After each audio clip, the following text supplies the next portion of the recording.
we are coming on the air with breaking news. Special Prosecutor Jack Smith giving never-before-seen evidence in that election case against former President Trump. And we've got to look at the documents just coming into our team. The team is sifting through all of it, showing federal prosecutors argued Mr. Trump resorted to crimes in that push to try to hold on to power. Why they say these alleged offenses are private and not official. And guess what? We're going to explain why that matters in the first place. Then we're going to take you overseas to the Middle East with a region on edge. Israel pledging payback after the Iranian barrage of missiles. What this next move could mean for a region in crisis. Then no end in sight to the devastation caused by Hurricane Helene. You now have the fallout. Thousands of people running super low on food and, critically, water. Our teams are finally on the ground in some of those hardest hit spots that are tough to get to as the president and vice president tour the damage themselves. Plus, as if the 2024 election wasn't stressful enough, why not add gambling into the mix? Why a federal court says placing bets on congressional contests is fair game. And in tonight's original, election workers facing violent threats just for doing their jobs. How states across the country are scrambling to beef up their security before Election Day.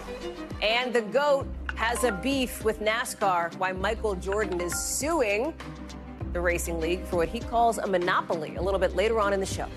Hey there, I'm Hallie, and we're going to start with some breaking news here in Washington. These new documents just filed by Jack Smith. Remember the special counsel? We haven't talked about him in a while, but here he is now coming out saying that former President Trump, in his words, resorted to crimes to try to stay in office after losing the 2020 election. This 165-page filing was just unsealed in the last hour by the judge you're looking at here in D.C. She's overseeing the investigation into Mr. Trump and those allegations that he tried to overturn that legitimate election loss. So, Jack Smith's response now. After the Supreme Court's ruling on presidential immunity, Mr. Trump says that's cause for the case to get thrown out. He's like, hey, I shouldn't have to face this. But Jack Smith says, wait a second, nuh-uh. And here's why in these 165 pages. It includes never-before-seen evidence.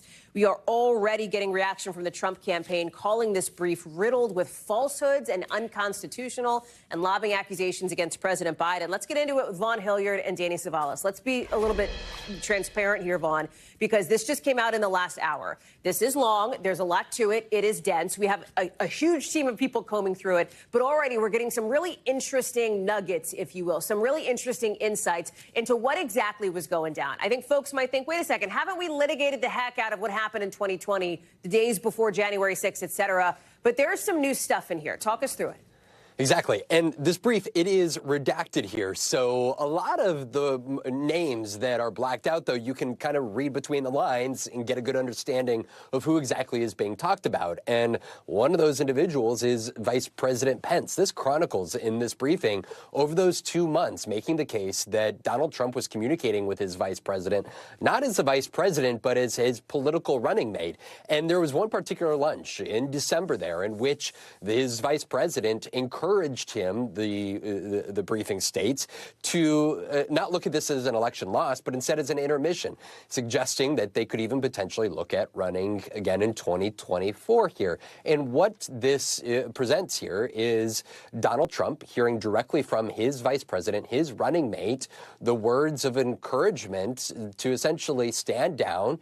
We didn't win the election. These are the election results, and to look forward. Of course, over the next 2 months, that pressure continued to mount from Donald Trump to Mike Pence, as special counsel alleges here in his charges, all the way up to January 6th, when ultimately Mike Pence certified the election results. Danny, there's somebody, Vaughn mentioned that there are some elements to this that are redacted as we're looking through our notes here. One of the people is named Person 5, like P5 in some of these notes, a campaign employee, and that's all that we have so far. And they talk about something interesting here, according to these documents. They said when there were suggestions that January 6th could be similar to a violent effort to try to stop the vote count in Florida, this person said, make them riot, do it. Now, is this the type of example that the special counsel is going to use to prove that Donald Trump should not be covered by immunity? Yeah, it's so interesting because as you're trying to go through 165 pages in a matter of minutes, you wonder what nuggets are going to jump out and what you're going to miss, because you're going to miss something. I'm not through the entire thing. None of us are. But that little snippet there did jump out at me. And I found myself, as I did in other portions of this motion, thinking, have we known that already? Was that something known? Because if not, that seems relatively damning. And that was a piece of wording that I found really interesting, where there's this sort of insensitivity to the idea of rioting, and you even have either 2 or 3 exclamation points. I can't remember, but certainly that's the kind of thing that, if not known before, is the kind of compelling thing that could get Jack Smith over the hill. And he's got quite a hill to climb.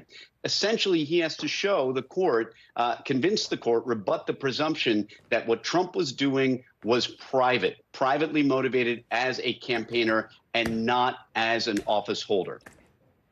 Vaughn, let me go back to you here, because one of the other things that this does is perhaps give us some insight into the former president's state of mind when this was all happening, right? Because while he was publicly suggesting, outright stating that he had won the election, privately behind the scenes, Jack Smith makes the case that Donald Trump knew he had lost. Donald Trump knew that these claims were not true, and in one instance even called one of the architects of these false election claims crazy. Right. And it also shows that he was consistently trying to look for allies and loyalty to push forward the fraudulent claims that he was making. At the same time, you said exactly that. There was particularly one private attorney of his, Sidney Powell, who was the one who had put out the idea that released the Kraken, right? She had a lot of conspiracy theories. And you're looking at it. This was from Donald Trump. Well, co-conspirator 3 responded. The defendant placed the call on mute and mocked and laughed at co-conspirator 3, who we believe to be Sidney Powell, and called her claims crazy and made a reference to the science fiction series Star Trek when describing her allegations. This was really, over those 2 months here, a mishmash of individuals around Donald Trump, private attorneys who he was turning to in this moment and even mocking in real time, despite utilizing them as hopefully being able to present something that would help overturn the election.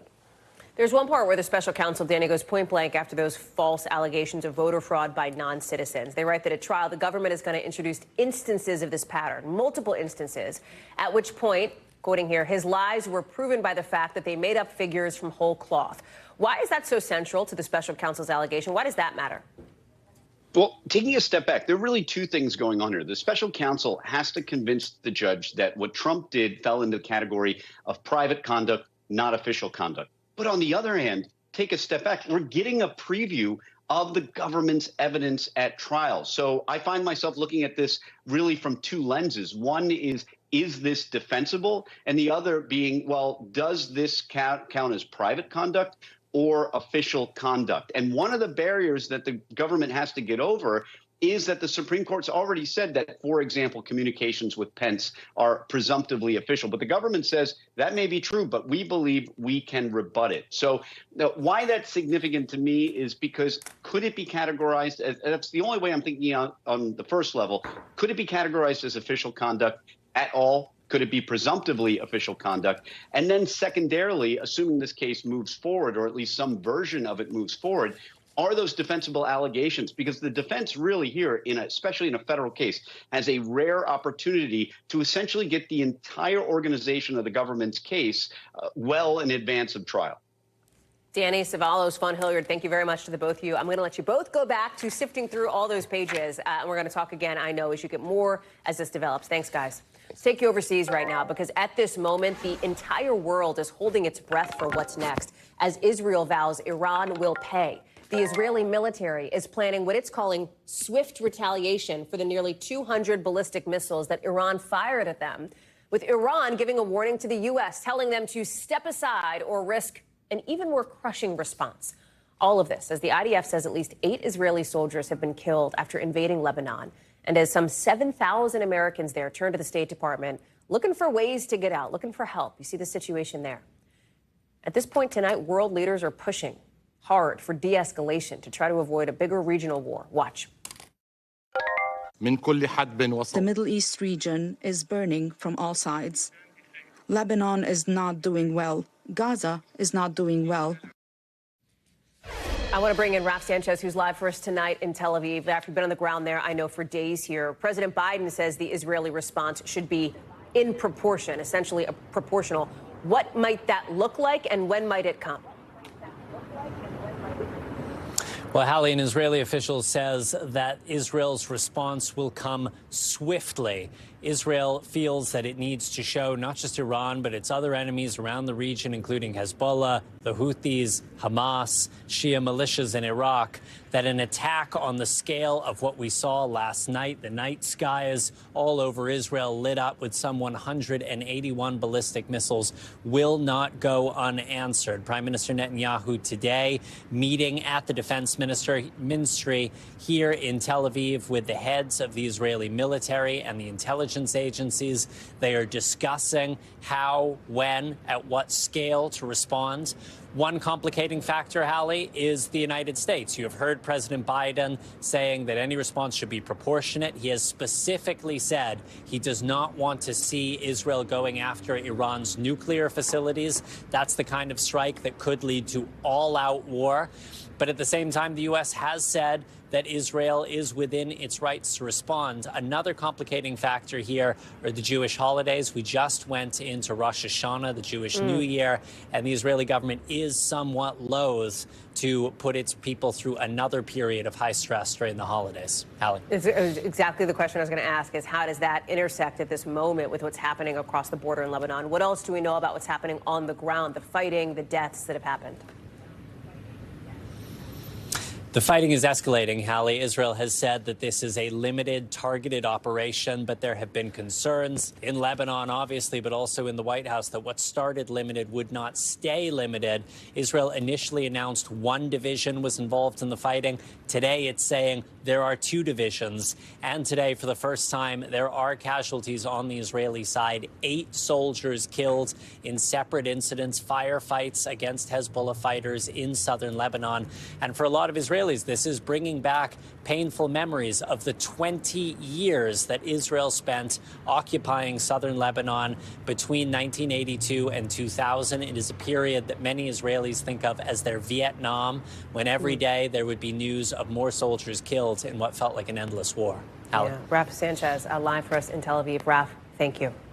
Let's bring you back here to the U.S. because President Biden, in just the last couple of minutes, is obviously watching what you just heard from, that Raf just reported on, but he's on the ground in the area that was just smacked so hard by the fallout from Hurricane Helene. This is a live look right now. So this is President Biden. He's down in Raleigh, North Carolina, and he's getting this operational briefing, I should say.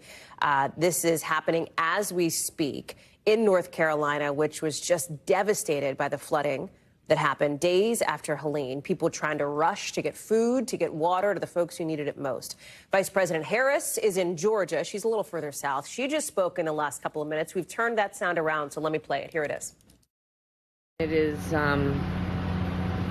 particularly devastating in terms of the loss of life that this community has experienced, the loss of normalcy, and the loss of critical resources. Take a look, right? I mean, these are some of the images that we're getting as our teams have been able to get deeper and deeper into the areas that were the hardest hit. I mean, look at this. Cars are not supposed to look like that. They're not supposed to be flipped upside down. People there don't have food, don't have water, don't have power. Our Antonia Hilton headed to a food bank in that state to talk with locals about how they're managing at this point. Watch. Nashville is just not prepared for hurricanes. We're very fortunate we didn't have any structural damage to the house. No trees fell on it, but I mean, Asheville's devastated. What does the area look like, your neighborhood right now? It's just wiped out. It's completely wiped out. Yes, ma'am. The death toll, it is horrific to look at how many people have been killed. At least 179 people across multiple states in the Southeast. And even now, nearly a week after Helene first hit, you still got more than 1 million people who don't have power in North Carolina, South Carolina, and in Georgia. We've got our teams fanned out in the region. Morgan Chesky in Tennessee, Antonia Hilton in North Carolina. And Antonia, I'll start with you. President Biden obviously is in your state. This is a moment for him to do what presidents have to do, right, and be that kind of consoler-in-chief, that natural disaster sort of commander-in-chief domestically piece of this thing. There are so many people who desperately need help. Give me a sense of what you've heard, what you've seen from folks on the ground. Yeah, Hallie, well, we got to this site where you see me right now. This is the Manna Food Bank. And people have been coming here since 8 a.m. and it just got busier and busier. This site was supposed to shut down an hour ago, but there are actually people still arriving right now asking for water, asking for food. And you'll see here they have canned fruit, canned protein and vegetables for people because people have not been able to cook. I spoke to a family earlier that hadn't been able to feed their kids in 3 to 5 days, they estimated was the last time they got a real meal, and that included an infant. That's the kind of desperation that people here are experiencing, and it's these local organizations that have volunteers that don't just know the area and come in when a disaster strikes. They are living through the disaster, too. Take a listen to my conversation with the CEO of Manna Food Bank.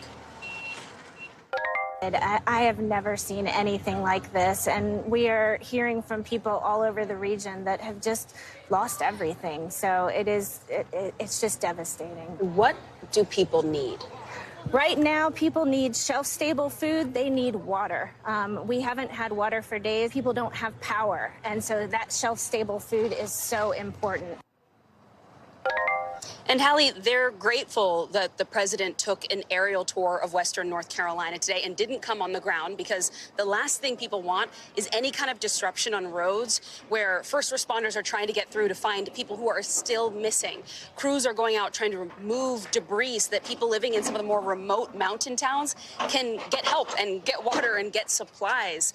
Even as people try to put the word out about events like this one, it's really hard to get people because, well, they don't have access to the internet. They can't even make a phone call. So a lot of this is spreading by word of mouth, and we're seeing people come here just in serious need, Hallie. It sounds like it, especially people who I know have had interactions with the Mission Hospital, which you spent some time with, which is in a dire situation here. They could run out of food. They've got no running water. There's a question about oxygen now. I mean, this is urgent health care for people who need it. What's the status there? That's right. So what you also need to understand is all 3 of the water treatment plants here are completely out of commission. And so that's affecting all of the hospitals that depend on making sure they have energy and clean water to take care of people. So some of what we've seen today at the food bank are actually patients who've come in who are struggling to get gas that they can run things like oxygen tanks. And so they need to go to community centers to basically get their oxygen tanks refilled and do a swap of their tanks. And again, it's that kind of thing they're finding out about either word of mouth or on radio stations where locals are helping locals. So the feeling here on the ground, Hallie, is that there's gratitude for all that the federal government has done. They know FEMA's here, the Red Cross, that there are thousands of federal workers fanning out in the region. But there seems to be a bit of a delay when you talk to residents, that the frontline workers are really their neighbors, because you have to know how to get to some of these mountain towns. You have to know these neighborhoods in order to really serve the people who have been hardest hit. Antonia Hilton live for us there in Asheville. Let me go to Morgan Chesky, who's joining us now from Tennessee. And like part of this, Morgan, right, and Antonio's touching on this, is how do you get to the people who need the help? And I know that you spent time today with the Tennessee National Guard on a kind of ride along as they were going through trying to find folks, trying to help folks. Yeah, Hallie, it's interesting because Tennessee uniquely impacted in that there are multiple rural communities that as of right now cannot be reached. And that's why we saw numerous Army Black Hawk helicopters loading up with supplies, flying to those places and dropping them off. These are people, Hallie, that survived the storm relatively unscathed, at least from a health human standpoint, and they're unable to get out. And the big trucks that we've seen the Army National Guard driving around, they can't get in. And so that's become a critical lifeline in one aspect. And the other, we have these trucks, they're loading up with much needed supplies. And simply because some of the roads are still somewhat treacherous, they're having to deliver those supplies to donation centers like this one to make sure that people who need, as Antonia mentioned, the food, the water, the health products, they can get those. And so I had a chance to speak with one woman. Fortunately, she's had her power and water restored as of today, but she was the first to acknowledge that she's one of the lucky ones. Take a listen. I actually grew up on the Gulf Coast of Florida, and this is significantly worse than anything I've ever experienced on the Gulf Coast. So this is it. This takes the cake. The priority is people who are worse than us, and that is all we can think about right now. Now, if there is any silver lining here, Hallie, it's that Carter County, where we are currently located and have been reporting from throughout the day. In the past 24 hours, they had about 60 people reported missing yesterday. You can hear one of those Black Hawk helicopters flying over me right now. Just going to ask, is that what that is? Today, Hallie, because of, they're staying busy all day long. Today, they've been able to take that list of missing people from 60 to about 3 at last check.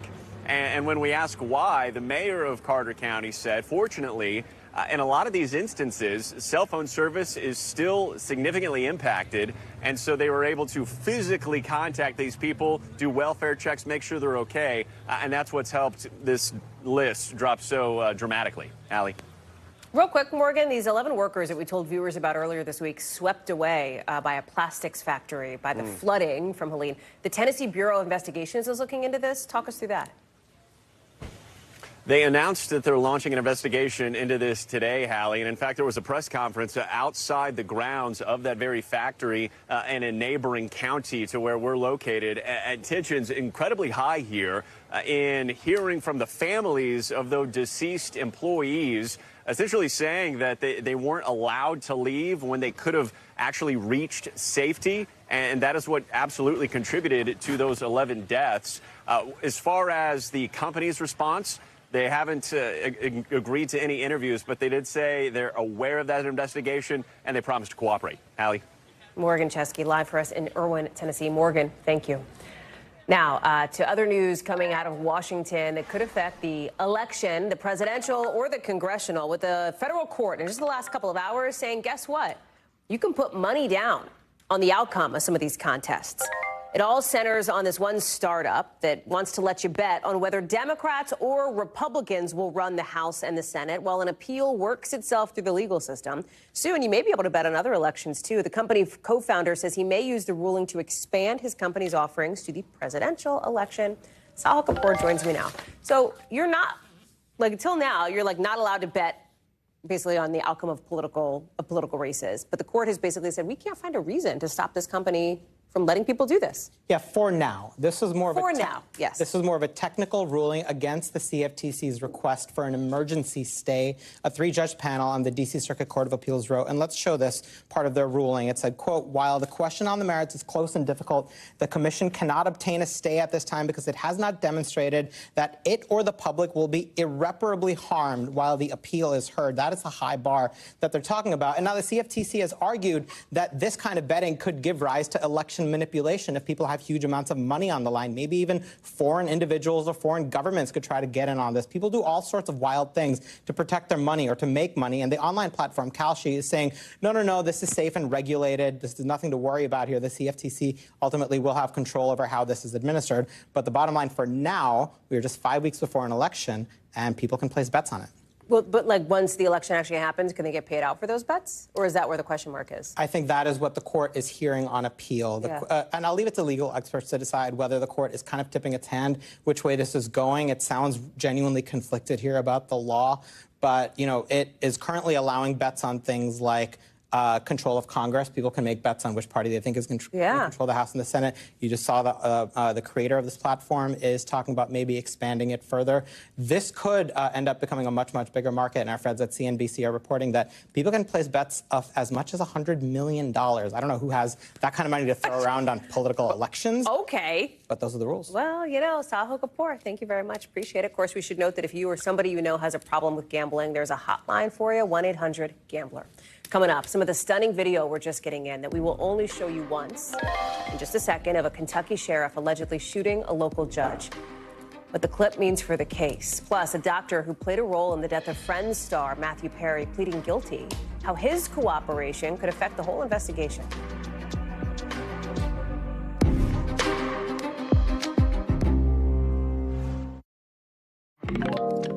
In just the last hour, a California doctor pleading guilty in court to charges related to the overdose death of Matthew Perry. This 54-year-old is charged with conspiring to distribute ketamine. Now, that's the drug tied to Perry's fatal overdose. This individual, Mark Chavez, signed a deal back in August. He is now the third person to plead guilty in the aftermath of Perry's death last October. Liz Kreutz is joining us now. And Liz, help us understand kind of the connections, if you will, that prosecutors are now trying to make to the so-called ketamine queen, who made a lot of headlines, obviously, after the news of Matthew Perry's death.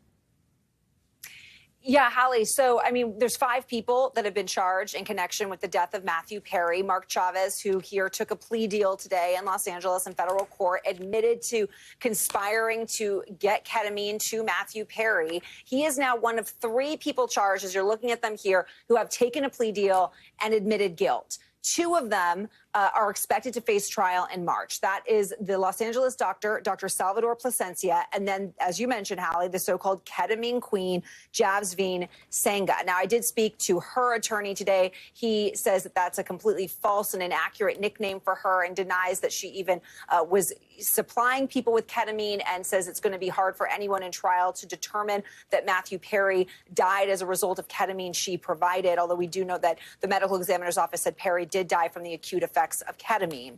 As far as what happened today, Hallie, Mark Chavez, he is now pleading guilty, and he could potentially now be working with the prosecution as part of this plea deal, and he could potentially stand as a witness at trial come March when those 2 others take the stand. What about, talk about the role that Chavez played in Perry's death, according to prosecutors, and what are the penalties here now that he is pleading guilty? Yeah, so as far as what he could face, his sentencing, we learned today, is scheduled for April, and this is still a really serious federal charge that he's admitted to, and he could serve up to 10 years in prison and a $500,000 fine. He could get less. That's the maximum there. As far as his connection, Hallie, he's really tied through Dr. Salvador Plasencia, not so much the so-called ketamine queen. And what prosecutors allege, and he's now admitted to, is that he supplied ketamine to that Los Angeles doctor, who then in turn supplied it to Matthew Perry, and that Chavez actually did it in ways like fraudulently submitting a prescription for ketamine using another patient's initials without that patient knowing in order to get that ketamine. And there's text messages, we're showing them here, between Chavez and the Los Angeles doctor, where Chavez says, if today goes well, we may have repeat business. Let's do everything we can to make it happen. And then there's other text messages from Plasencia where he says about Matthew Perry, I wonder how much this moron will pay. Let's find out. So some pretty upsetting and sad text messages there between them. Liz Kreutz, thank you very much for that update. Let's get you over to the 5 things our team thinks you should know about tonight. Number 1, an old American bomb that was probably dropped during World War II just exploded at an airport in Japan. Look at this. It shut down the airport. This is the damage. It's in the middle of like a runway, basically, but that's a huge crater. Just for context, it's like 20 feet wide, 3 feet deep there. Nobody was hurt. Number 2, federal prosecutors say today they could bring more charges against New York City's mayor, Eric Adams, and maybe indict some other people in the corruption case against him. Remember, last week, Adams pleaded not guilty to 5 federal charges, things like wire fraud and bribery. His lawyer calling the possible new charges nonsense. Number 3, if you're a Bank of America user, you may have seen something a little bit scary in your bank account today. A ton of people chatter online from folks who say they're logging on and seeing their accounts appearing to be wiped out. It seems like it is a technical glitch. Huge spike this morning in outages reported. A Bank of America spokesperson tells NBC the issues are being addressed and they are largely resolved. Number 4, Costco, guess what? It's rolling out platinum bars. 1 ounce, they're about $1,000 a pop. Joining Costco's lineup of precious metals, silver coins, and those gold bars that we've talked about on the show that have sold out super fast. Thing is, the value of gold has gone up over the last few years, so it seems like folks find that appealing. Platinum, that's really been all over the place. Number 5, check this out. In just the last hour or so, places like Argentina and Chile got to see a ring of fire, a solar eclipse. So that's when the sun, the moon, the earth all line up in a certain way where the moon blocks most, but not all of the sun. It's like that very cool halo effect there, getting some amazing images. Coming up later in the show, a so-called super typhoon slamming Taiwan. Why shutting down the country's port spells trouble for the economy around the world. And in tonight's original, I head down to North Carolina to talk to some of the folks in charge of our elections as they scramble to keep their workers safe. Why bulletproof glass and panic buttons are not part of the process.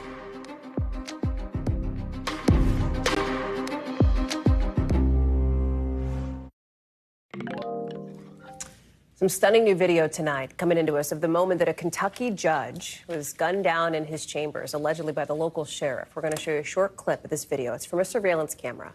There is no audio. We have to warn you, it is disturbing. We're only going to show it once. In the footage you see here, the judge is, they're at close quarters there. The judge is seated, puts his hands up.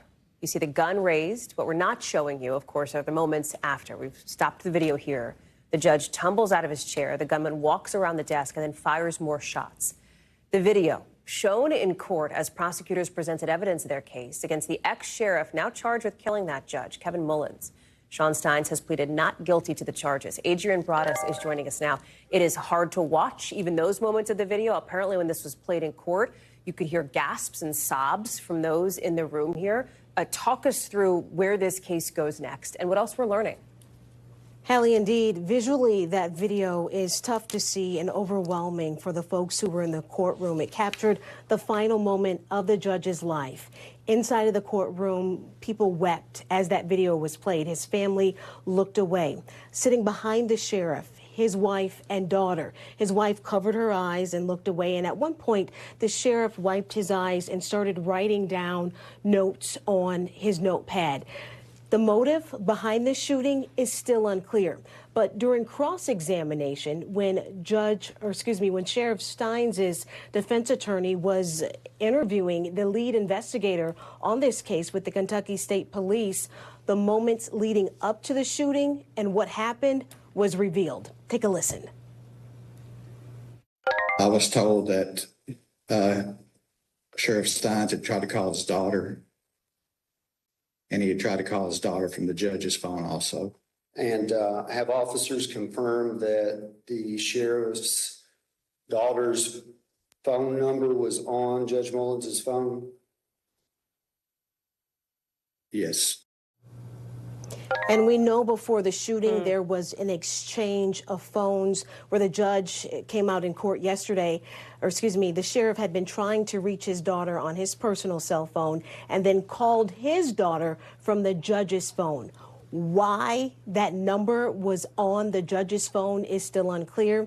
The lead investigator did say he doesn't have any evidence that this shooting was pre-planned, Hallie. Adrian Broaddus, thank you very much for that and for staying on top of it. NBC News covers hundreds of other stories every day, and because it's tough to read or watch or listen to them all, our bureau teams have done it for you. This is what they tell us is going down in their regions in a segment we call The Local. Out of our Northeast Bureau, the National Transportation Safety Board is stepping in now to investigate a train derailment in Boston. You're looking at it here. You see the train obviously off the tracks. 7 people were hurt.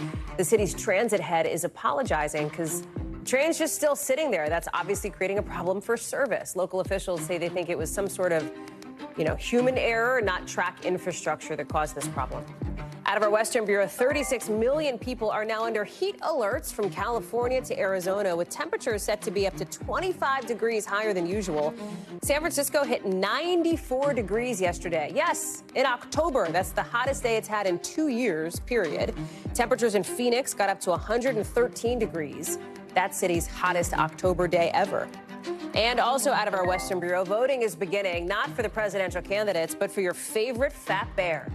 Get on this, folks. Now, the voting was delayed because apparently one bear in the contest attacked and killed another one. Remember, this is the iconic Alaska contest where reviewers pick your favorite brown bear, figure out who do you like the best as they go to get ready to fatten up for the winner. Voting in this year's tournament-style bracket is open for the next week. Pick your fave. To the 2024 race now, and voting for actual human beings, with the 2 vice presidential candidates wasting no time getting back out on the campaign trail. Governor Tim Walz in Pennsylvania today, Senator J.D. Vance in Ohio, after a debate night where we saw something that we don't often see in politics these days, both agreeing to disagree. Here's Yasmin Vasugian. The first and only VP debate, turning out to be what we rarely see in politics these days, a little bit ordinary, showcasing a return to civility, maybe even Midwest nice at times. The two not shying away from shots, with Governor Tim Walz posing the now 4-year-old question. I would just ask that. Did he lose the 2020 election? Tim, I'm focused on the future. Did Kamala Harris censor Americans from speaking their mind in the wake of the 2020 COVID situation? That is a damning non-answer. And Senator J.D. Vance attacking Harris and by default Walz for the migrant crisis. Tim just said something that I agree with. We don't want to blame immigrants for higher housing prices, but we do want to blame Kamala Harris for letting in millions of illegal aliens into this country, which does drive up costs, Tim. And then there was this moment. Thank you, Governor. And just to clarify for our viewers, Springfield, Ohio does have a large number of Haitian migrants who have legal status, temporary protected status. Well, Margaret, but thank you, Senator. We have so much to get to. Margaret, I think it's important because we're going to turn out of the economy. Thank you. Margaret, the rules were that you guys weren't going to fact check, and since you're fact checking me, I think it's important to say what's actually going on. But in the end, civility. I got a 17-year-old, and he witnessed a shooting at a community center playing volleyball. Those things don't leave you. Tim, first of all, I didn't know that your 17-year-old witnessed a shooting. And I'm sorry about that, and I hope that he's doing okay. Christ have mercy. It is awful. The Bible. I don't talk about my faith a lot, but Matthew 25:40 talks about, to the least amongst us you do unto me. I think that's true of most Americans. They simply want order to it. This bill does it. It's funded. It's supported by the people who do it, and it lets us keep our dignity about how we treat other people. And agreements? Much of what the senator said right there, I'm in agreement with him on this. I think that Governor Walz and I actually probably agree that we need to do better on this. I agree with that. I actually agree with Tim Walz. So who were they actually fighting? Their running mates on immigration. It was Kamala Harris. I agree with you. I think you want to solve this problem, but I don't think that Kamala Harris does. And on reproductive rights, it was Donald Trump. I agree with a lot of what Senator Vance said about what's happening. His running mate, though, does not, and that's the problem. So who won? Maybe America, with civility winning out. The two candidates agreeing over a dozen times, and maybe a night of political relief. Yasmin is joining us now. Until what a today. difference. I was going to say, what a difference a day makes. Do you know what I mean? Because today, I mean, correct me if I'm wrong, but I think Senator Vance referenced what he referred to as like dumb things that Governor Walz said on the debate stage, right? There was a reference back on the campaign trail. Look, Hal, I think we were all expecting this, right? You look at the headlines every single morning, 34 days out until the election, right? One thing happens face to face, something else, something completely different happens on the campaign trail. And it's exactly how I was going to talk about this thing as we came into this, in that kind of the claws come out, right, in the run-up to November. So you saw the civility on the stage, which was surprising, which was a relief for one night of debate. But again, back on the campaign trail, they're going to fight this thing out all the way till November. One thing I'll say, though, usually presidential elections are not decided based on who they picked as their vice presidential nominee. Yasmin Basugian, thank you for doing that. Appreciate it. Good to see you. To our original now with in-depth reporting on a topic we've been watching. And tonight, it's the new election security measures happening coast to coast at elections offices in key battlegrounds. Talking bulletproof glass, panic buttons, armed security. No, it's not like Fort Knox or a maximum security prison. These are places where your ballot's going to end up processed because of the threats and harassment from the people who are doing the work to try to keep that democratic process going. I spoke with elections officials across the country as they make a push now before Election Day to protect themselves and their workers. Watch. The construction nearly finished at Durham's elections office. All right, so this is the construction zone. Yes. Set to reopen with some startling new features. This is already the bulletproof glass. Yes. And more is going to go in right here. Absolutely, yep. The whole front of this will have this same glass. Bulletproof glass at the front desk. Ballistic doors reinforced with steel. And in the new mailroom? And then right here is actually where the panic button will be. A panic button, one of several in the building, and a separate exhaust system in case of white powder scares. Did you ever think you'd have to put in something like that in a place like this? Not at all. Derek Bowens, the county's director of elections, has worked in the industry for more than a decade. And now? A lot of rhetoric that we hear about election officials and elections in general require us to have a different security posture and perspective about preparation with regard to security. With everything you just laid out, is there any concern that it's overkill? No, we don't feel that at all. The safety of election officials, the preservation of democracy, and making sure that there's no interference should come with a limitless perspective in terms of preparation and response. It's not just North Carolina. More than 90% of local election officials reported stepping up safety measures since 2020, from armed security in Washington state to active shooter training in Arizona. So we'll be starting along this side of the building and to reinforced barriers outside facilities in Pennsylvania. It's unfortunate that we're spending so many resources, time, emotion, thought on this, but we have to do it. There's no way around it in this election. It comes after years of attacks on the democratic process, stemming from former President Trump's election fraud lies. And now, nearly 40% of election workers say they're facing abuse and harassment. The FBI recently said it's investigating threatening mail sent to officials in multiple states after last year's interception of letters containing suspicious powders, including one that tested positive for fentanyl sent to some election workers. It's managing the stress of the consistent pressure of, threats coming at you. And I think that's just a lot for everyone to manage as well. Still, despite the current climate, some say they're not deterred, but determined. This work is like fighting for your own family. This work is the bedrock of our democracy. It is the front line in preserving our democracy. And to me, you can't find more impactful work than this. It's not just the counties, the states that are keeping a close eye on this kind of thing. The DOJ has created that elections threats task force to respond to this, bringing charges in at least 18 different cases so far. Those cases include everything from sending online threats to an alleged shooting spree targeting elected officials in New Mexico. We're going to keep an eye on this story, obviously, as we get closer and closer to Election Day. Still ahead. A basketball great turned NASCAR owner says the league needs to pump the brakes. Why Michael Jordan is suing NASCAR. And a TikTok star now behind bars after he was seen driving a murdered therapist's car. The new details we're just getting in tonight.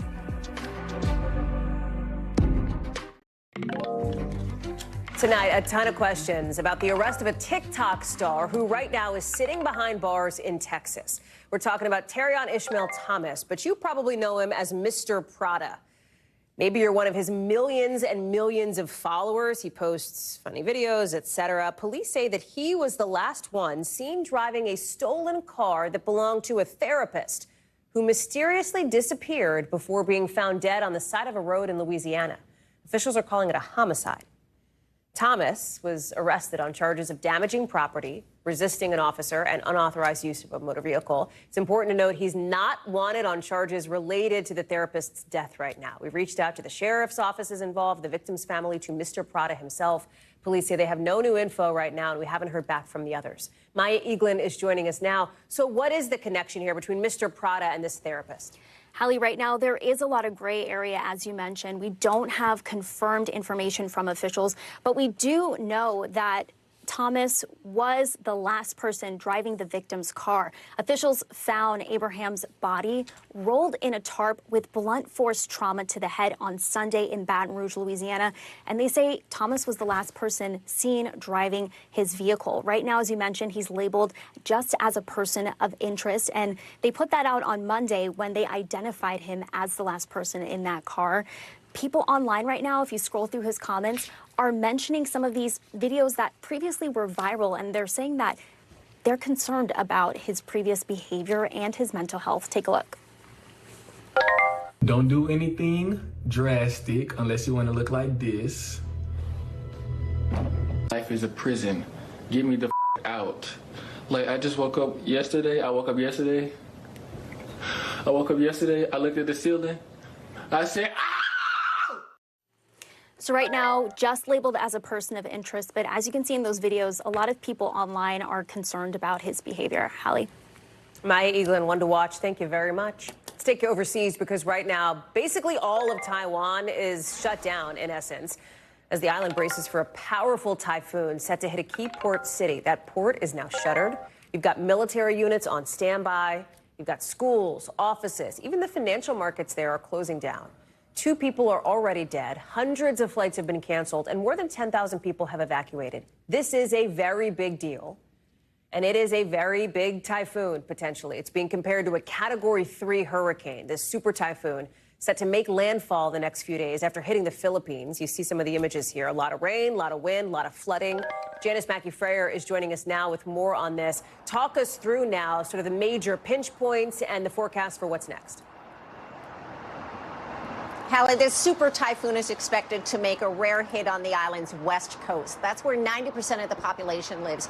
Now, normally, most storms make landfall in the mountain areas out in the east, and that's where fewer people are affected. So the potential impact here is huge, and so are the preparations. Across Taiwan, as you mentioned, schools and financial markets are closed. Airports are virtually empty.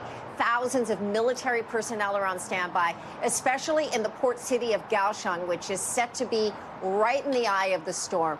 This port is a crucial transit point between Asia, Europe, and America, and Taiwan's most important shipping hub for agriculture, industry, and technology.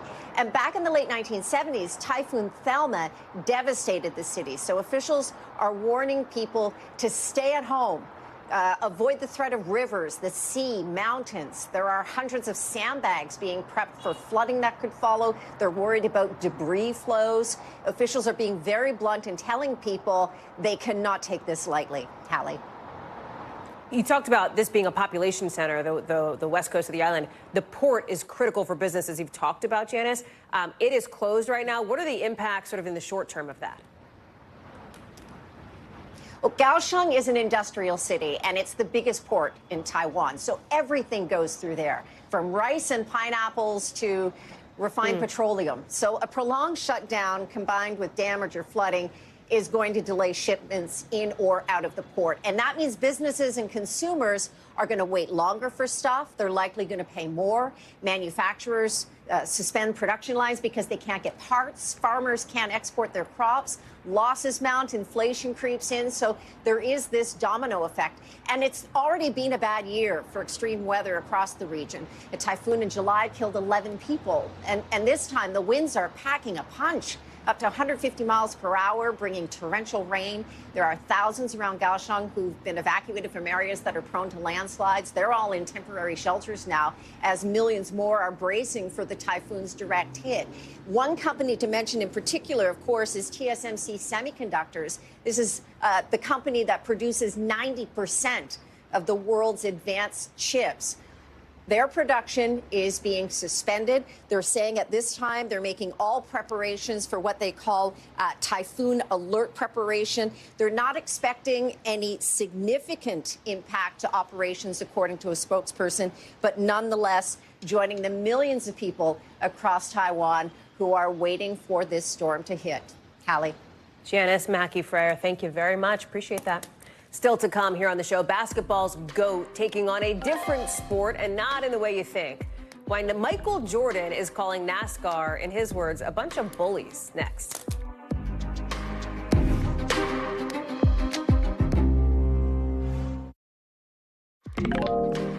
So if you, like basically everybody else during the pandemic, watched that Last Dance documentary with Michael Jordan, you know he is no stranger to making competition personal.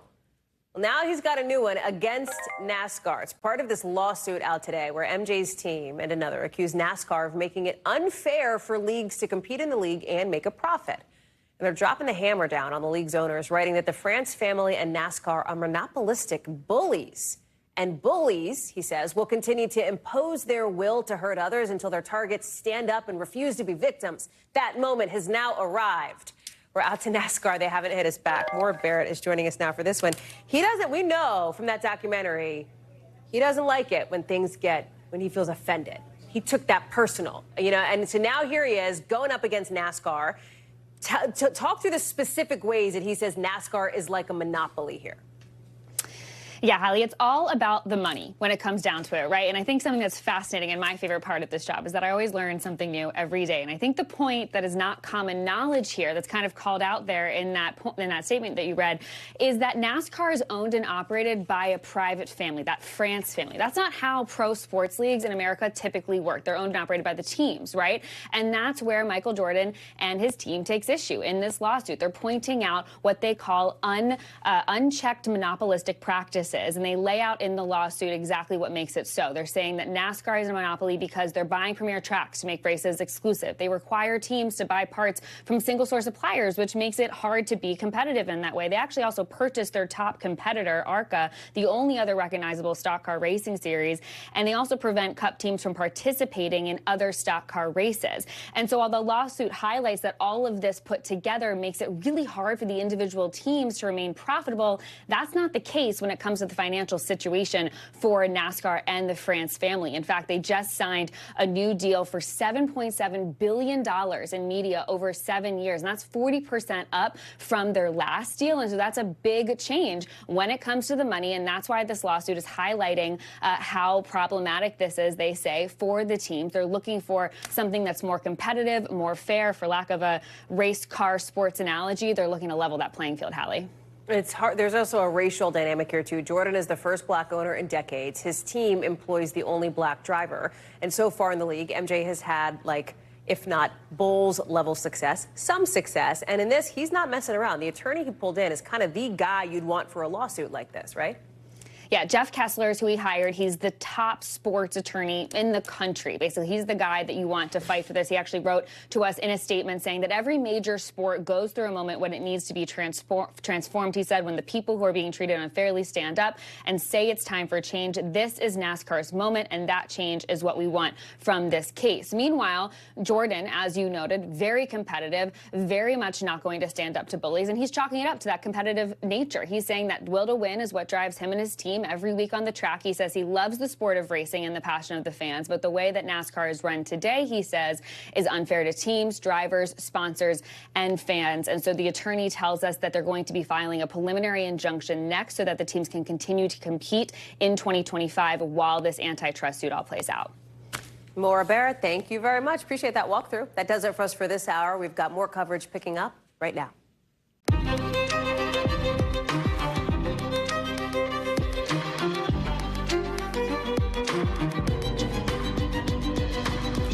Tonight, we're coming on the air with some breaking news. Special Prosecutor Jack Smith laying out some evidence we haven't seen before in that election case against former President Trump.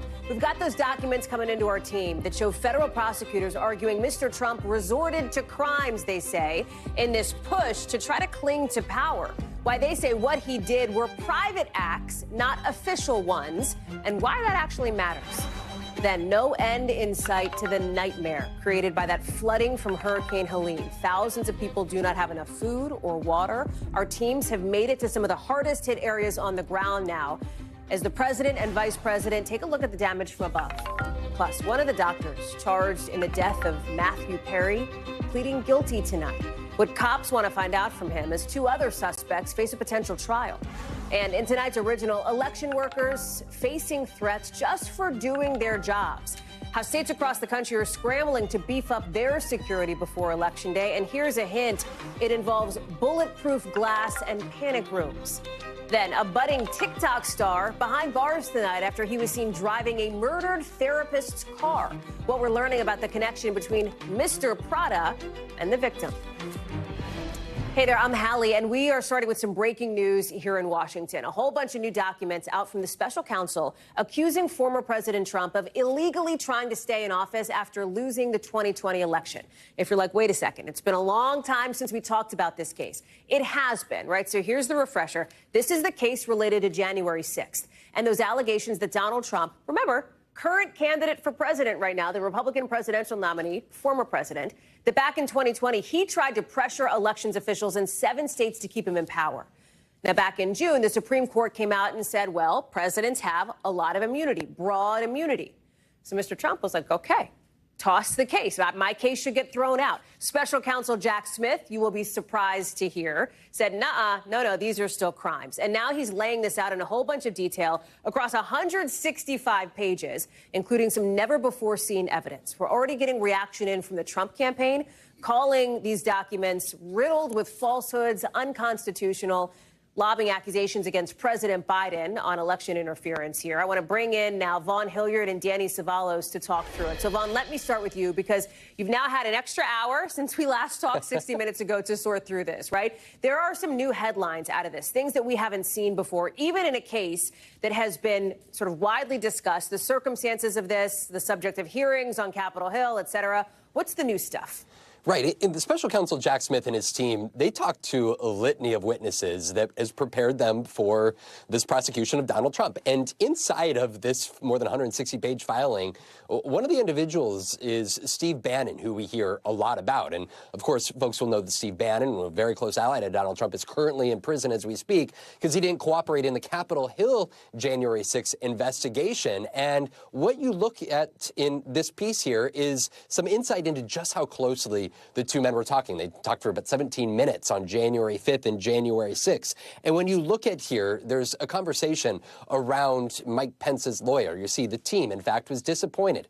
After updated on the meeting, they confirmed that the Pence lawyer, that is, was totally against us, prompting who we believe to be Steve Bannon to respond, F his lawyer. Again, Steve Bannon is somebody who, it is, based off of this filing, is somebody who was very active in conversations. And Bannon, actually, the day before he went to prison, Hallie, he specifically told me that, yes, in fact, he was trying to make sure that it would be Donald Trump who would be sworn in on January 20th for a second term by sending it to a contingent election in the U.S. House. And so this filing, it only provides further evidence to the case that Jack Smith is trying to present.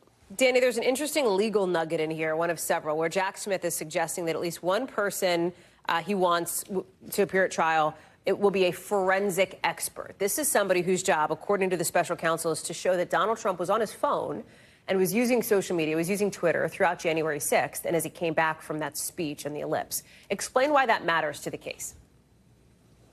This is pretty common. The government brings in someone who can essentially digest this information, present it to a jury. So no surprise there. But whether or not and to what degree Trump was using Twitter, well, we know what he was posting because that would have been public knowledge. But it might tend to show his other activity, what he was reading, maybe even if he was messaging someone. This is all information that could be relevant at trial. And again, what's so unbelievable about this brief is it gives an incredibly rare first look for the defense and the world at the government's case in chief, which is something the government usually guards assiduously. It's not the kind of thing where you get an outline of the government's case. You get the evidence when you're on the defense, but you don't get this kind of preview. Danny, there's also the sort of factor of what happens from here, right? Because if you look at what the Supreme Court has decided, there's this question, does this case move forward or not? When are we going to know more about that? We are in a space, we are on ground that has not been trod before. I mean, Judge Chutkan. Would you call it uncharted territory, Danny? Would you venture to go that far if we're living in the world today? Because we say it all the time. We're in uncharted, because we are. This hasn't happened before. Right. And I'm really just trying to come up with a different idiom or a different phrase than uncharted territory because everybody uses it. So yes, we are. And by that, I mean, Judge Chutkan has to figure out how to implement this rather nebulous, sometimes confusing Supreme Court decision that really, in my view, raises more questions than it answers. So there you have Judge Chutkan. She's got a real challenge here. How do you weigh the evidence? What evidence do you hear?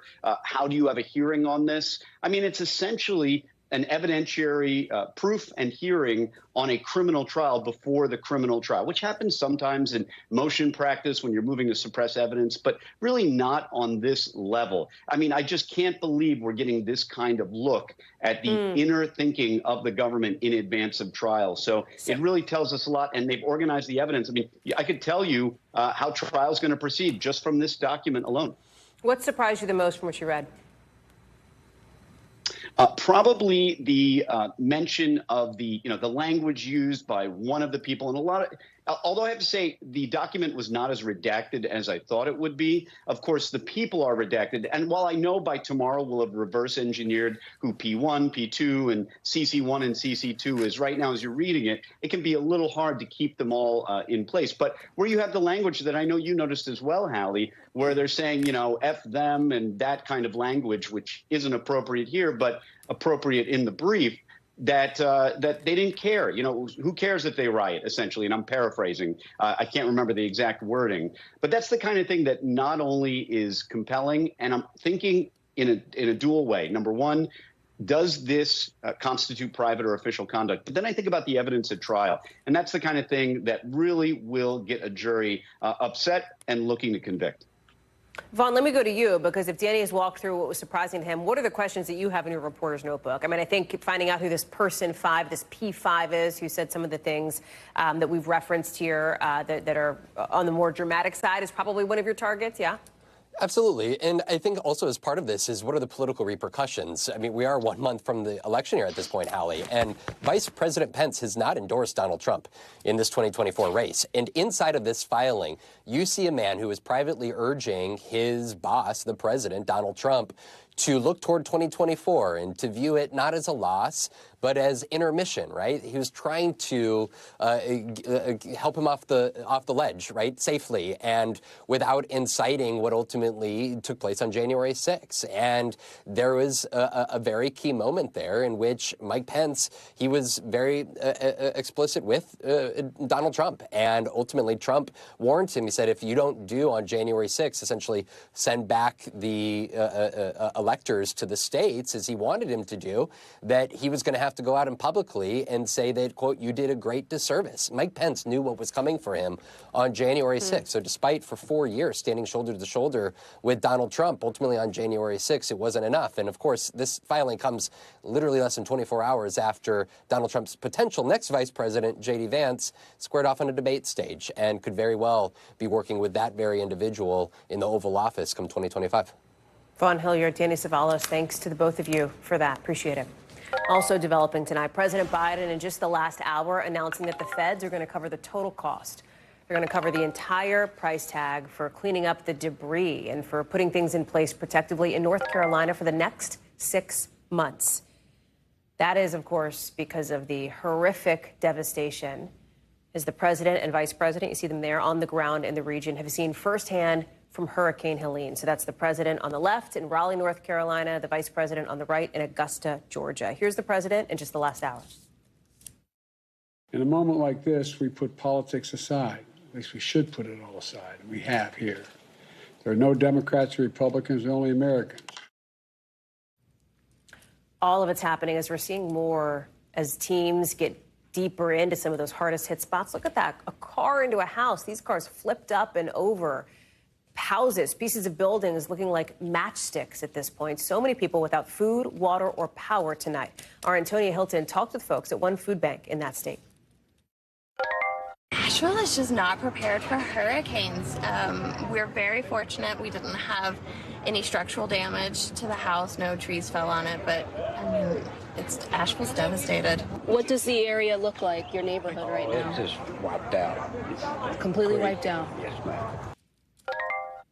Nearly 180 people have been killed in this devastating storm.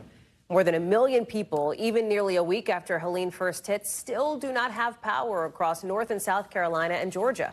Antonia Hilton is in North Carolina, but let's start with Morgan Chesky in Tennessee, because, Morgan, you've gotten a look, along with members of the National Guard and others, as to what they're trying to do now here, 6 days, I think, after the storm first started picking up steam further south. Hallie, for as much as we've seen, that's been absolutely heartbreaking. It's what we haven't seen that I think maybe the crux of where the story is right now, and that is those communities that as of this moment are still cut off because, as many people here have said, there's one way in and one way out, and when that's washed out, people can just kind of cross their fingers and hope that either an Army Black Hawk helicopter comes in and drops off supplies, or that they have enough on hand to sustain themselves until rescuers can make their way through there. So it's been an incredibly frustrating last couple days for thousands of people here, specifically in northeastern Tennessee, where the topography is such that when that 30 inches of rain fell, it created flash floods that have just been absolutely devastating. I want you to hear from one woman in particular just about the impact recently that this storm has had, or the aftermath. Take a listen. I actually grew up on the Gulf Coast of Florida, and this is significantly worse than anything I've ever experienced on the Gulf Coast. So this is it. This takes the cake. The priority is people who are worse than us, and that is all we can think about right now. And unfortunately, there are plenty of people that are worse off than that mother and son that I spoke to. However, one quick silver lining here, Hallie. Carter County, where we're located, had about 60 people reported missing yesterday. That number dropping down to 3. They credit that in really boots on the ground, getting back in those hard-to-reach areas and finding people who were absolutely fine. But because cell service has been so spotty here, they've had no way to communicate with folks that are maybe just a few miles away, but have become the outside world, so to speak. Hallie? Morgan Chesky live for us there in Tennessee. We're glad to have you on the ground there, Morgan, as I know you are looking, of course, to try to find some of those folks and see how they're doing. Antonia Hilton is live for us in Asheville, North Carolina, where there is a public health emergency, right, in the part of the state where you are, along with some of the other southern states that have been hit by Helene and the aftermath. South Carolina, Tennessee, Georgia, Florida. Talk to us about the Mission Hospital, which is in Asheville. It has no running water, could run out of oxygen pretty soon, could run out of food. What are the options here? You know, they are slim, Hallie, to be totally honest with you. And, you know, of course, there are the obvious things like food and water that keep people healthy and safe. But because water treatment plants are completely compromised, even some people who are able to get access to water aren't able to boil it because they don't have stoves and aren't able to do some of the critical things they need, or they don't have access to things like gas and electricity so that they can run things like, say, oxygen tanks. We met several people at this food bank here today. This is all that's left of a full day operation that served almost 2,000 people. And this is, I mean, it's very real. People are coming here asking for wipes because they are struggling to take care of infants. They need formula, all of those basics. And so this is a healthcare crisis as much as it is sort of just a food and housing crisis as well for people. And we're several days into this, but because the communication lines are still down, it's hard for healthcare workers to reach people, and it's hard for people to raise their hands when they need help still, Hallie. It's not just hospitals. More than 1,000 inmates inside the North Carolina Department of Adult Corrections, I should say, had to be evacuated because of the situation here on the ground. I'm looking at you. You're at a food bank, and we played some of the interactions that you had with locals who are visiting there. Give us a sense of what you're hearing from people there, what you're hearing about the timeline to try to get things, if not back to normal, at least somewhat closer to what normalcy could look like. People think that normalcy may be months away, maybe years before Asheville feels the same. I thankfully have had the chance to come to this city before. It's vibrant, full of incredibly creative people, business owners, artists, and kind of a quirky community here. And people know that the spirit is still there, but the physicality of it is going to take a long time for it to come back. Take a listen to the conversation that I had with the CEO of Manna Food Bank about all this. There's a lot of grief in the community right now, but I think people are really channeling it by turning around and saying, what can I do to help? How do I help other people not have to suffer through this? There's just this outpouring of support and people that want to volunteer, want to get involved, and want to give what they can. And if you want to help people here in North Carolina, what people tell me is the most helpful right now is give to organizations like Manna Food Bank. They are the locals. They're living through this as they serve their own friends and neighbors. They know where to go. They know how to reach the difficult spots, and they're going to get there fastest. Antonia Hilton in Asheville for us tonight. Thank you. Let's take you overseas now, where we're just learning that 46 people are now dead, killed by Israeli strikes in Lebanon today, according to the health ministry there. With the world holding its breath now for what could happen next, with Israel pledging that Iran will pay. The Israeli military is promising swift retaliation for the nearly 200 ballistic missiles that Iran fired at them. And Iran's giving a warning to the U.S., too, saying to step aside or risk a more crushing response. The Iranian president is in Doha right now to get more support for its military and the militias it backs. All of it, as the IDF says at least 8 Israeli soldiers are dead after invading Lebanon. And after you see it there on screen, some 7,000 Americans are asking for help to try to get out. World leaders tonight trying to de-escalate things. Watch. The Middle East region is burning from all sides. Lebanon is not doing well. Gaza is not doing well.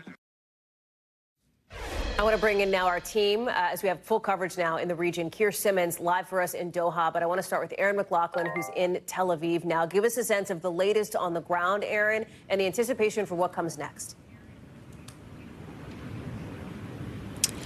Hey there, Hallie. Well, according to the Israeli military, 8 Israeli soldiers were killed today in southern Lebanon in 2 separate incidents. According to the military, there were clashes between Israeli soldiers conducting raids there in southern Lebanon and clashes with Hezbollah fighters. Clashes between the two, according to a Hezbollah official, the Hezbollah fighters launched an ambush on Israeli soldiers inside one of the villages there near the border, resulting in significant casualties. This Hezbollah official saying that this attack is proof that Hezbollah is going to continue to fight Israel. And it is part of what has those in this region so concerned that this has the potential to snowball, to escalate into something much greater than the operation that Israel has currently laid out, which they say is limited in scope and size. That is what has people so worried about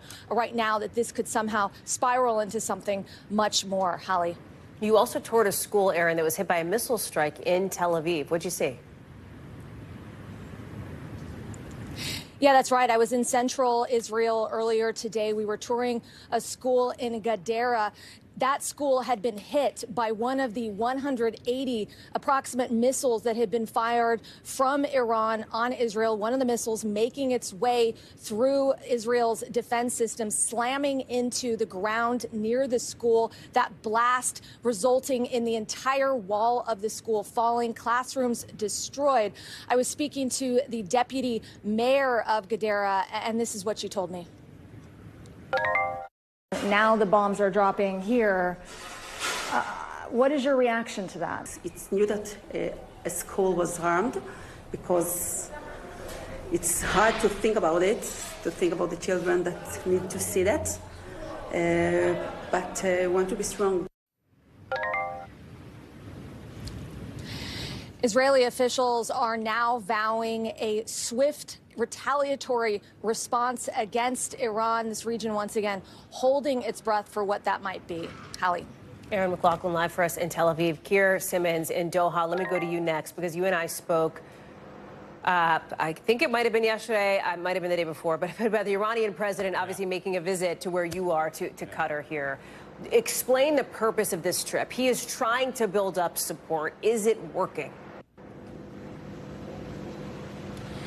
Yeah, Hallie, you know, a day in this region right now certainly can feel like a week, can't it? It was yesterday. Incredible that the Iranian president, Pezeshkian, has flown here to Qatar within 24 hours of that Iranian strike on Israel. A reminder that the Iranians, while they are fighting, truly actually fighting, but also through proxies with Israel on the battlefield, if you like. There is also a battle for diplomacy. That Iranian president is here.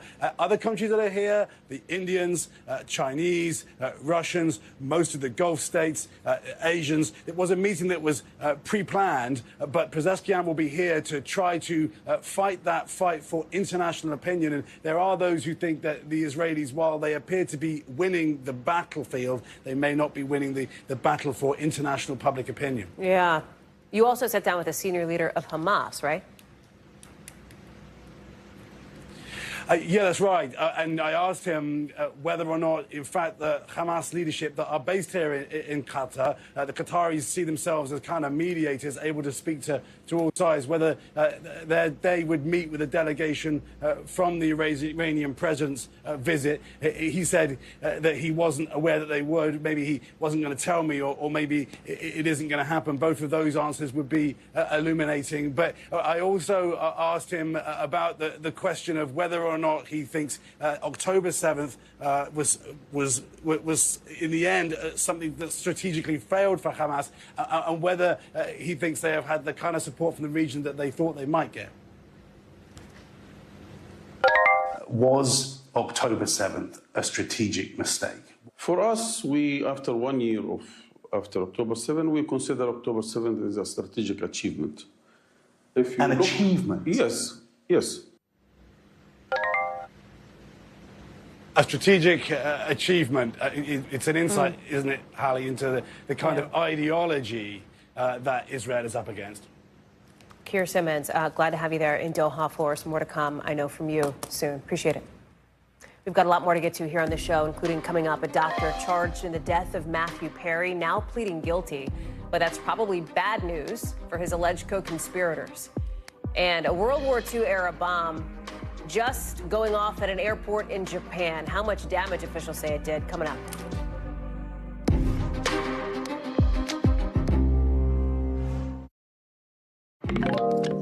In just the last hour, a California doctor pleading guilty in court to charges related to the overdose death of Matthew Perry.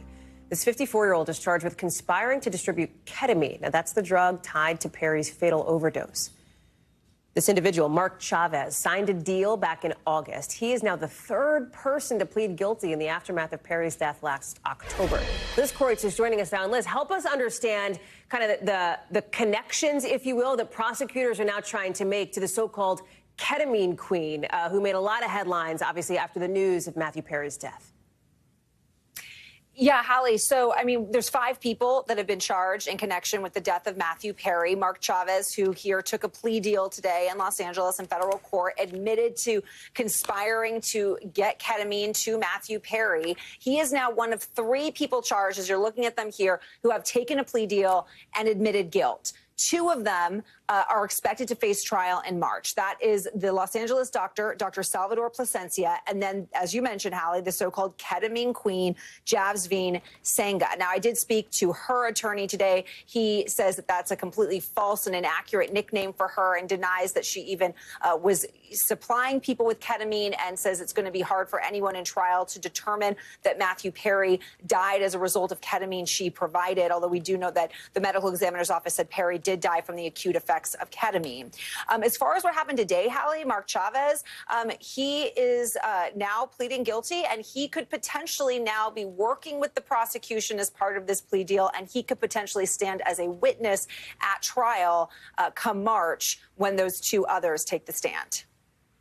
What about, talk about the role that Chavez played in Perry's death, according to prosecutors, and what are the penalties here now that he is pleading guilty? Yeah, so as far as what he could face, his sentencing, we learned today, is scheduled for April. And this is still a really serious federal charge that he's admitted to. And he could serve up to 10 years in prison and a $500,000 fine. He could get less. That's the maximum there. As far as his connection, Hallie, he's really tied through Dr. Salvador Plasencia, not so much the so-called ketamine queen. And what prosecutors allege, and he's now admitted to, is that he supplied ketamine to that Los Angeles doctor, who then in turn supplied it to Matthew Perry, and that Chavez actually did it in ways like fraudulently submitting a prescription for ketamine using another patient's initials without that patient knowing in order to get that ketamine. And there's text messages, we're showing them here, between Chavez and the Los Angeles doctor, where Chavez says, if today goes well, we may have repeat business. Let's do everything we can to make it happen. And then there's other text messages from Plasencia where he says about Matthew Perry, I wonder how much this moron will pay. Let's find out. So some pretty upsetting and sad text messages there between them. Liz Kreutz, thank you very much for that update. Let's get you over to the 5 things our team thinks you should know about tonight. Number 1, an old American bomb that was probably dropped during World War II just exploded at an airport in Japan. Look at this. It shut down the airport. This is the damage. It's in the middle of like a runway, basically, but that's a huge crater. Just for context, it's like 20 feet wide, 3 feet deep there. Nobody was hurt. Number 2, federal prosecutors say today they could bring more charges against New York City's mayor, Eric Adams, and maybe indict some other people in the corruption case against him. Remember, last week, Adams pleaded not guilty to 5 federal charges, things like wire fraud and bribery. His lawyer calling the possible new charges nonsense. Number 3, if you're a Bank of America user, you may have seen something a little bit scary in your bank account today. A ton of people chatter online from folks who say they're logging on and seeing their accounts appearing to be wiped out. It seems like it is a technical glitch. Huge spike this morning in outages reported. A Bank of America spokesperson tells NBC the issues are being addressed and they are largely resolved. Number 4, Costco, guess what? It's rolling out platinum bars, 1 ounce. They're about $1,000 a pop. Joining Costco's lineup of precious metals, silver coins, and those gold bars that we've talked about on the show that have sold out super fast. Thing is, the value of gold has gone up over the last few years, so it seems like folks find that appealing. Platinum, that's really been all over the place. Number 5, check this out. In just the last hour or so, places like Argentina and Chile got to see a ring of fire solar eclipse. So that's when the sun, the moon, the earth all line up in a certain way where the moon blocks most, but not all of the sun. It's like that very cool halo effect there, getting some amazing images. Coming up later in the show, a so-called super typhoon slamming Taiwan. Why shutting down the country's port spells trouble for the economy around the world. And in tonight's original, I head down to North Carolina to talk to some of the folks in charge of our elections as they scramble to keep their workers safe. Why bulletproof glass and panic buttons are not part of the process.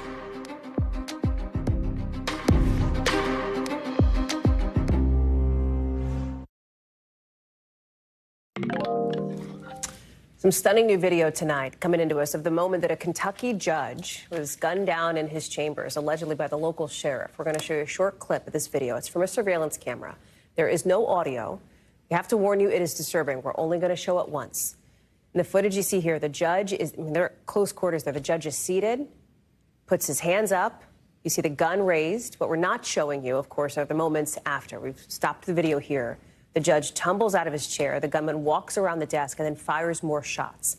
The video shown in court as prosecutors presented evidence of their case against the ex-sheriff now charged with killing that judge, Kevin Mullins. Sean Steins has pleaded not guilty to the charges. Adrian Broaddus is joining us now. It is hard to watch, even those moments of the video. Apparently, when this was played in court, you could hear gasps and sobs from those in the room here. Talk us through where this case goes next and what else we're learning. Hallie, indeed, visually, that video is tough to see and overwhelming for the folks who were in the courtroom. It captured the final moment of the judge's life. Inside of the courtroom, people wept as that video was played. His family looked away. Sitting behind the sheriff, his wife and daughter. His wife covered her eyes and looked away. And at one point, the sheriff wiped his eyes and started writing down notes on his notepad. The motive behind this shooting is still unclear. But during cross-examination, when Sheriff Steins' defense attorney was interviewing the lead investigator on this case with the Kentucky State Police, the moments leading up to the shooting and what happened was revealed. Take a listen. I was told that Sheriff Steins had tried to call his daughter, and he had tried to call his daughter from the judge's phone also. And have officers confirmed that the sheriff's daughter's phone number was on Judge Mullins' phone? Yes. And we know before the shooting there was an exchange of phones where the judge came out in court yesterday, the sheriff had been trying to reach his daughter on his personal cell phone and then called his daughter from the judge's phone. Why that number was on the judge's phone is still unclear. The lead investigator did say he doesn't have any evidence that this shooting was pre-planned, Hallie. Adrian Broaddus, thank you very much for that and for staying on top of it. NBC News covers hundreds of other stories every day, and because it's tough to read or watch or listen to them all, our bureau teams have done it for you. This is what they tell us is going down in their regions in a segment we call The Local. Out of our Northeast Bureau, the National Transportation Safety Board is stepping in now to investigate a train derailment in Boston. You're looking at it here. You see the train obviously off the tracks. 7 people were hurt. The city's transit head is apologizing because the train's just still sitting there. That's obviously creating a problem for service. Local officials say they think it was some sort of, human error, not track infrastructure that caused this problem. Out of our Western Bureau, 36 million people are now under heat alerts from California to Arizona, with temperatures set to be up to 25 degrees higher than usual. San Francisco hit 94 degrees yesterday. Yes, in October. That's the hottest day it's had in 2 years, period. Temperatures in Phoenix got up to 113 degrees. That city's hottest October day ever. And also out of our Western Bureau, voting is beginning, not for the presidential candidates, but for your favorite fat bear. Get on this, folks. Now, the voting was delayed because apparently one bear in the contest attacked and killed another one. Remember, this is the iconic Alaska contest where reviewers pick your favorite brown bear, figure out who do you like the best as they go to get ready to fatten up for the winner. Voting in this year's tournament-style bracket is open for the next week. Pick your fave. To the 2024 race now, and voting for actual human beings, with the two vice presidential candidates wasting no time getting back out on the campaign trail. Governor Tim Walz in Pennsylvania today, Senator J.D. Vance in Ohio, after a debate night where we saw something that we don't often see in politics these days, both agreeing to disagree. Here's Yasmin Vasugian. The first and only VP debate, turning out to be what we rarely see in politics these days, a little bit ordinary, showcasing a return to civility, maybe even Midwest nice at times. The two not shying away from shots, with Governor Tim Walz posing the now 4-year-old question. I would just ask that. Did he lose the 2020 election? Tim, I'm focused on the future. Did Kamala Harris censor Americans from speaking their mind in the wake of the 2020 COVID situation? That is a damning non-answer. And Senator J.D. Vance attacking Harris and by default Walz for the migrant crisis. Tim just said something that I agree with. We don't want to blame immigrants for higher housing prices, but we do want to blame Kamala Harris for letting in millions of illegal aliens into this country, which does drive up costs, Tim. And then there was this moment. Thank you, Governor. And just to clarify for our viewers, Springfield, Ohio does have a large number of Haitian migrants who have legal status, temporary protected status. Well, Margaret, but thank you, Senator. We have so much to get to. Margaret, I think it's important because we're going to turn out of the economy. Thank you, Margaret. The rules were that you guys weren't going to fact check, and since you're fact checking me, I think it's important to say what's actually going on. But in the end, civility. I got a 17-year-old, and he witnessed a shooting at a community center playing volleyball. Those things don't leave you. Tim, first of all, I didn't know that your 17-year-old witnessed a shooting. I'm sorry about that, and I hope that he's doing okay. Christ have mercy. It is awful. The Bible. I don't talk about my faith a lot, but Matthew 25:40 talks about, to the least amongst us you do unto me. I think that's true of most Americans. They simply want order to it. This bill does it. It's funded. It's supported by the people who do it, and it lets us keep our dignity about how we treat other people. And agreements? Much of what the senator said right there, I'm in agreement with him on this. I think that Governor Walz and I actually probably agree that we need to do better on this. I agree with that. I actually agree with Tim Walz. So who were they actually fighting? Their running mates on immigration. It was Kamala Harris. I agree with you. I think you want to solve this problem, but I don't think that Kamala Harris does. And on reproductive rights, it was Donald Trump. I agree with a lot of what Senator Vance said about what's happening. His running mate, though, does not, and that's the problem. So who won? Maybe America, with civility winning out. The two candidates agreeing over a dozen times, and maybe a night of political relief. Yasmin is joining us now. But Until what today. a difference. I was going to say, what a difference a day makes. Do you know what I mean? Because today, I mean, correct me if I'm wrong, but I think Senator Vance referenced what he referred to as like dumb things that Governor Walz said on the debate stage, right? There was a reference back on the campaign trail. Look, Hal, I think we were all expecting this, right? You look at the headlines every single morning, 34 days out until the election, right?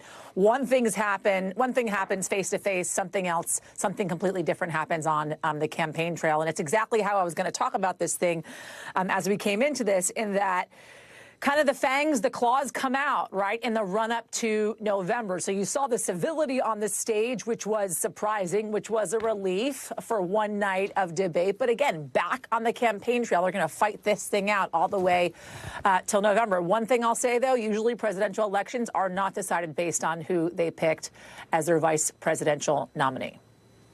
Yasmin Vasugian, thank you for doing that. Appreciate it. Good to see you. To our original now with in-depth reporting on a topic we've been watching. And tonight, it's the new election security measures happening coast to coast at elections offices in key battlegrounds. Talking bulletproof glass, panic buttons, armed security.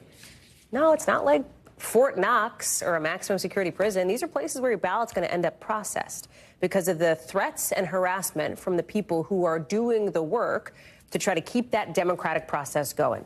I spoke with elections officials across the country as they make a push now before Election Day to protect themselves and their workers. Watch.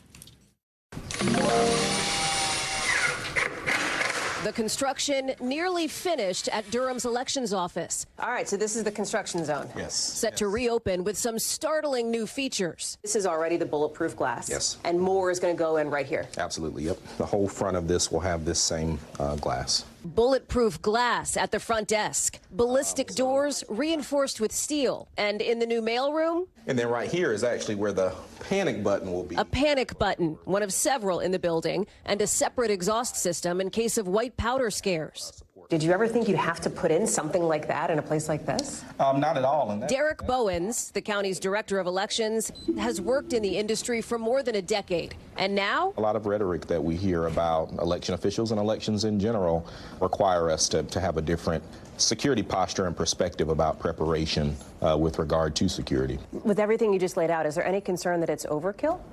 No, we don't feel that at all. The safety of election officials, the preservation of democracy, and making sure that there's no interference should come with a limitless perspective in terms of preparation and response. It's not just North Carolina. More than 90% of local election officials reported stepping up safety measures since 2020, from armed security in Washington state to active shooter training in Arizona. So we'll be starting along this side of the building and to reinforced barriers outside facilities in Pennsylvania. It's unfortunate that we're spending so many resources, time, emotion, thought on this.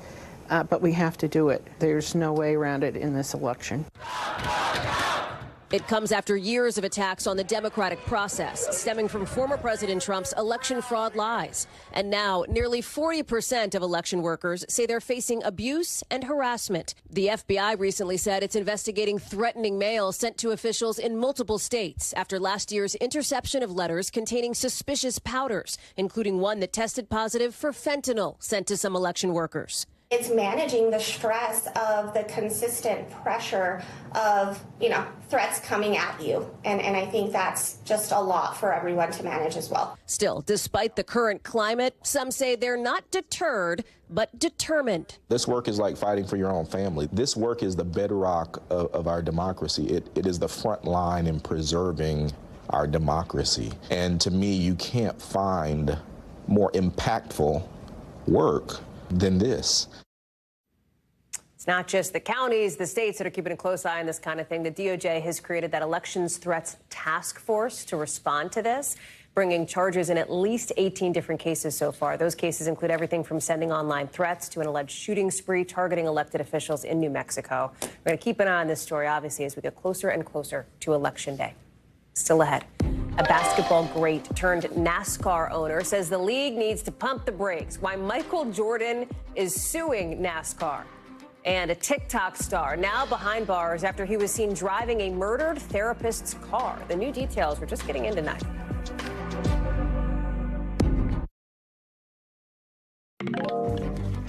Tonight, a ton of questions about the arrest of a TikTok star who right now is sitting behind bars in Texas.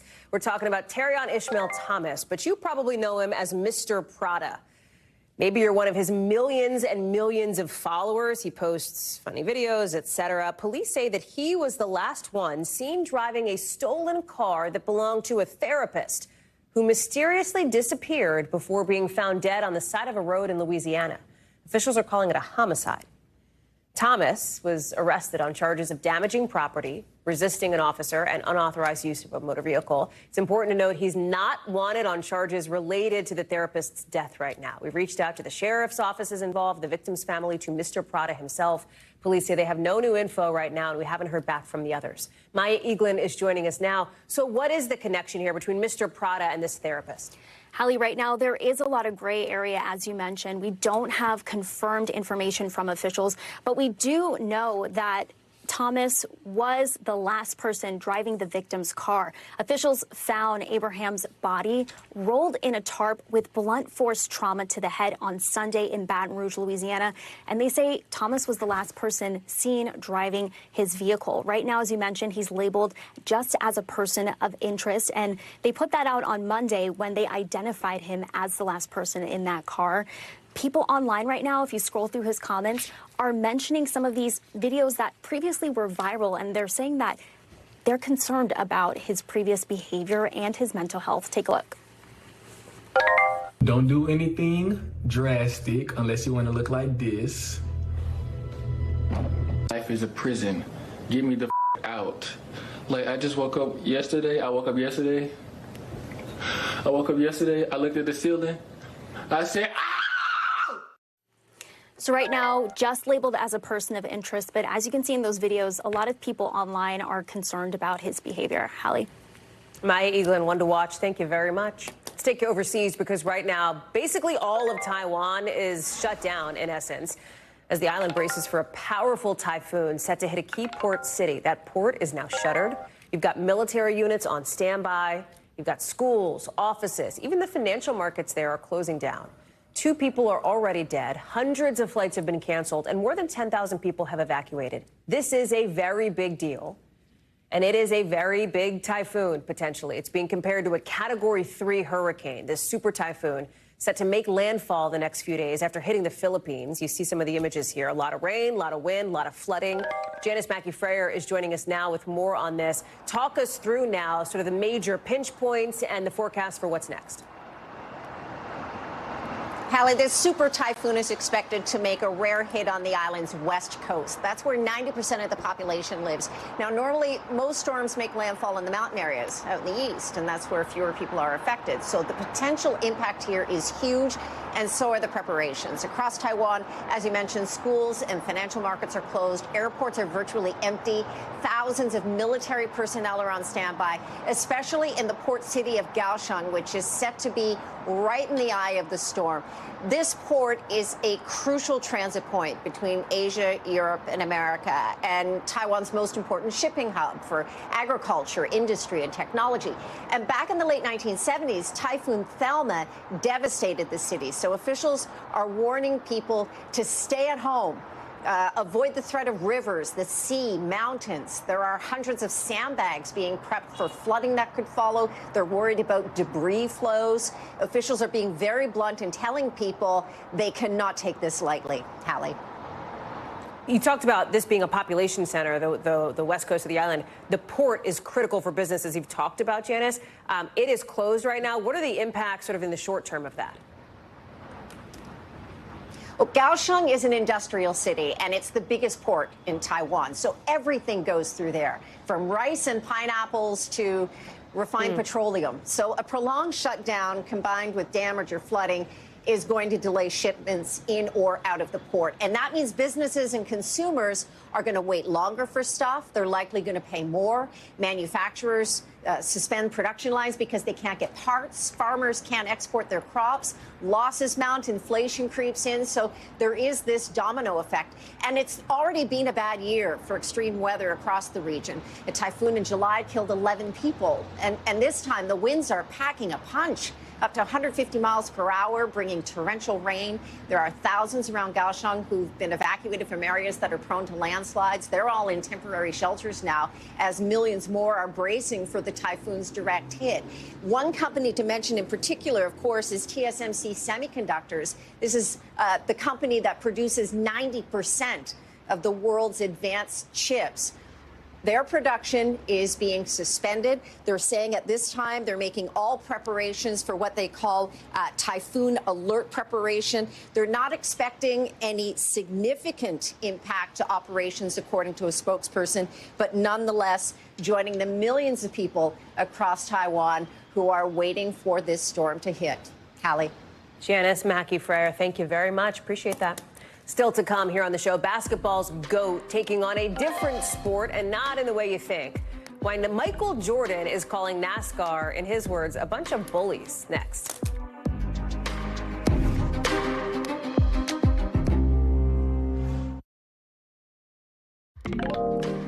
So if you, like basically everybody else during the pandemic, watched that Last Dance documentary with Michael Jordan, you know he is no stranger to making competition personal.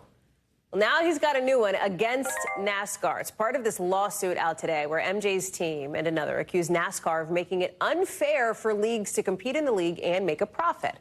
And they're dropping the hammer down on the league's owners, writing that the France family and NASCAR are monopolistic bullies. And bullies, he says, will continue to impose their will to hurt others until their targets stand up and refuse to be victims. That moment has now arrived. We're out to NASCAR. They haven't hit us back. Maura Barrett is joining us now for this one. We know from that documentary, he doesn't like it when he feels offended. He took that personal, and so now here he is going up against NASCAR. Talk through the specific ways that he says NASCAR is like a monopoly here.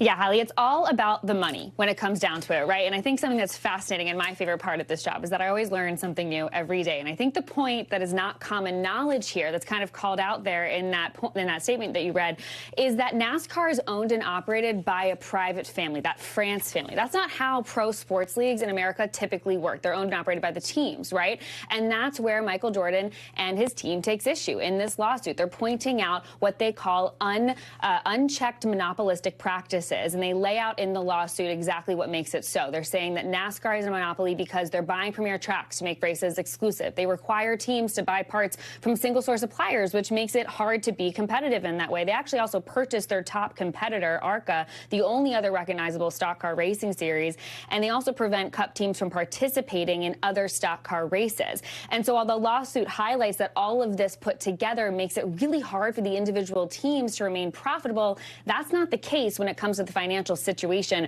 for NASCAR and the France family. In fact, they just signed a new deal for $7.7 billion in media over 7 years, and that's 40% up from their last deal. And so that's a big change when it comes to the money, and that's why this lawsuit is highlighting how problematic this is, they say, for the teams. They're looking for something that's more competitive, more fair, for lack of a race car sports analogy. They're looking to level that playing field, Hallie. It's hard. There's also a racial dynamic here, too. Jordan is the first black owner in decades. His team employs the only black driver. And so far in the league, MJ has had, if not Bulls-level success, some success. And in this, he's not messing around. The attorney he pulled in is kind of the guy you'd want for a lawsuit like this, right? Yeah, Jeff Kessler is who he hired. He's the top sports attorney in the country. Basically, he's the guy that you want to fight for this. He actually wrote to us in a statement saying that every major sport goes through a moment when it needs to be transformed. He said, when the people who are being treated unfairly stand up and say it's time for change, this is NASCAR's moment, and that change is what we want from this case. Meanwhile, Jordan, as you noted, very competitive, very much not going to stand up to bullies, and he's chalking it up to that competitive nature. He's saying that will to win is what drives him and his team every week on the track. He says he loves the sport of racing and the passion of the fans, but the way that NASCAR is run today, he says, is unfair to teams, drivers, sponsors, and fans. And so the attorney tells us that they're going to be filing a preliminary injunction next so that the teams can continue to compete in 2025 while this antitrust suit all plays out. Maura Barrett, thank you very much. Appreciate that walkthrough. That does it for us for this hour. We've got more coverage picking up right now. Thanks for watching. Stay updated about breaking news and top stories on the NBC News app or follow us on social media.